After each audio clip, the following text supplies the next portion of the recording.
Selamat siang untuk anak-anak kelas 11 PKP. Bagaimana kabarnya hari ini? Semoga kalian tetap dalam keadaan sehat walafiat. Sebelumnya, perkenalkan dulu nama saya Ismatul Maula.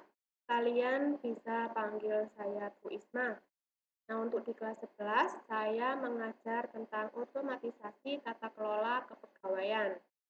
Adapun pada siang hari ini kita akan mempelajari tentang ruang lingkup administrasi kepegawaian. Nah, tujuan pembelajaran kita pada siang hari ini yang pertama, siswa dapat memahami administrasi kepegawaian, kemudian dapat memahami pengertian tenaga kerja, dapat memahami pengertian pegawai, dan dapat mengelompokkan ruang lingkup administrasi kepegawaian. Nah, sebelumnya dari kata administrasi, apakah ada yang mengetahui administrasi itu apa? Ya, mungkin kalian sudah tidak asing dengan kata administrasi. Biasanya kalau kalian mau ujian, balik-baliknya, ayo segera diurusi administrasinya, biar bisa ikut ujian, gitu ya. Nah, apa sih itu administrasi? Administrasi adalah segenap proses penyelenggaraan kegiatan yang pada umumnya bersifat ketatausahaan, yang bertujuan memperlancar usaha ataupun aktivitas yang dilakukan oleh perusahaan atau organisasi untuk mencapai tujuan yang telah ditetapkan. Nah, selanjutnya pengertian dari pegawai.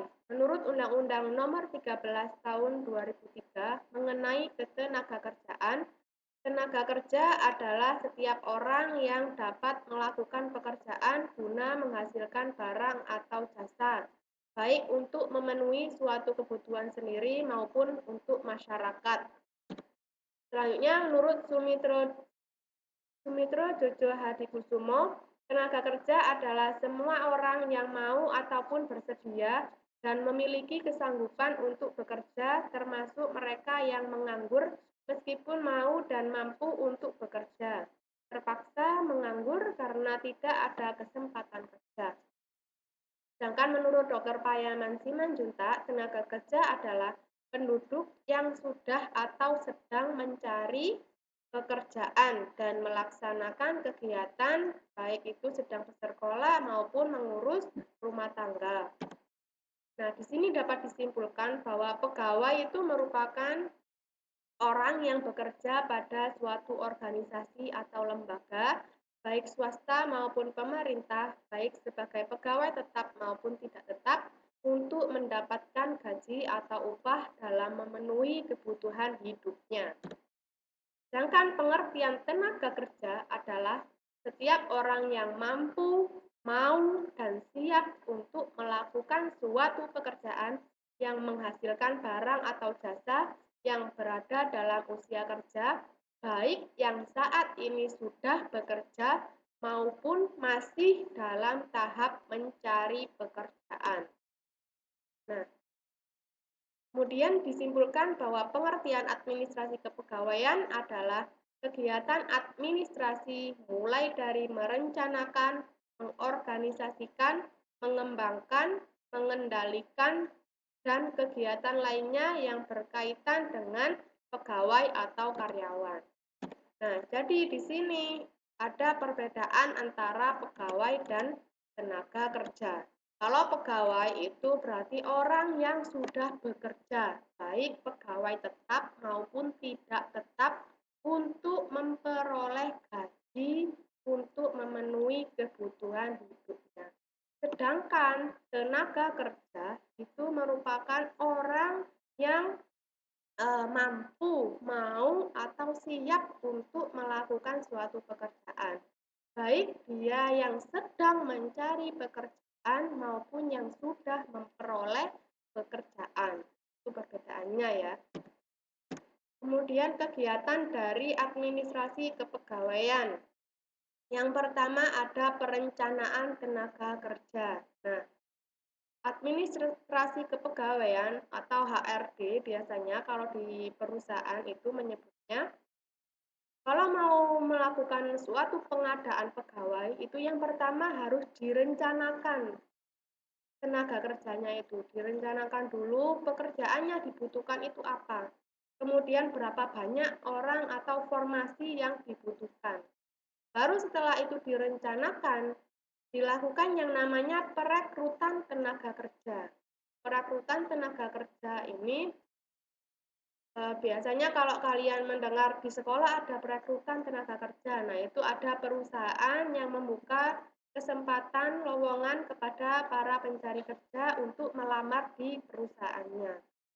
Nah, di dalam perekrutan ini ada beberapa tes. Biasanya ada tes tulis, ada tes wawancara, tes kesehatan. Nah, baru kalau sudah melalui tahap-tahap itu, nah baru akan diterima di perusahaan tersebut. Baik itu nanti masih menjadi pegawai training, kontrak maupun tetap. Nah, kemudian ada penempatan karyawan. Nah, penempatan karyawan ini setelah dilakukan perekrutan baru dilakukan yang namanya penempatan karyawan sesuai dengan formasi yang tadi sudah direncanakan. Kemudian ada yang namanya pembinaan karyawan.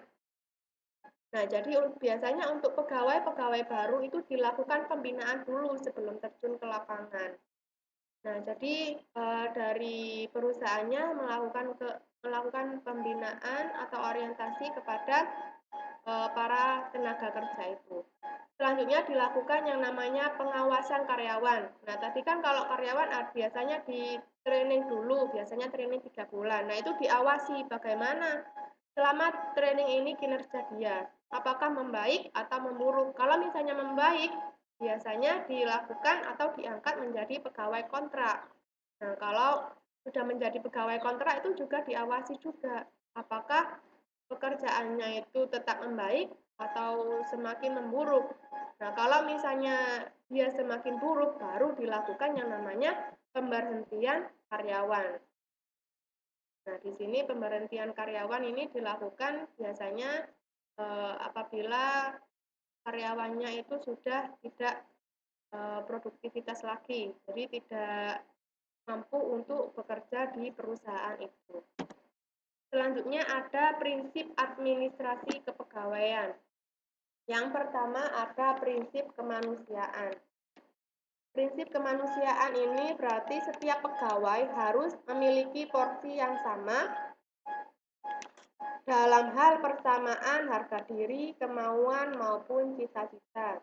Kemudian yang kedua ada prinsip demokrasi. Di sini berarti pelaksanaan administrasi kepegawaian ini harus dilakukan dengan sistem demokrasi. Jadi adanya saling menghormati, menghargai, dan mengisi dalam melaksanakan kegiatan.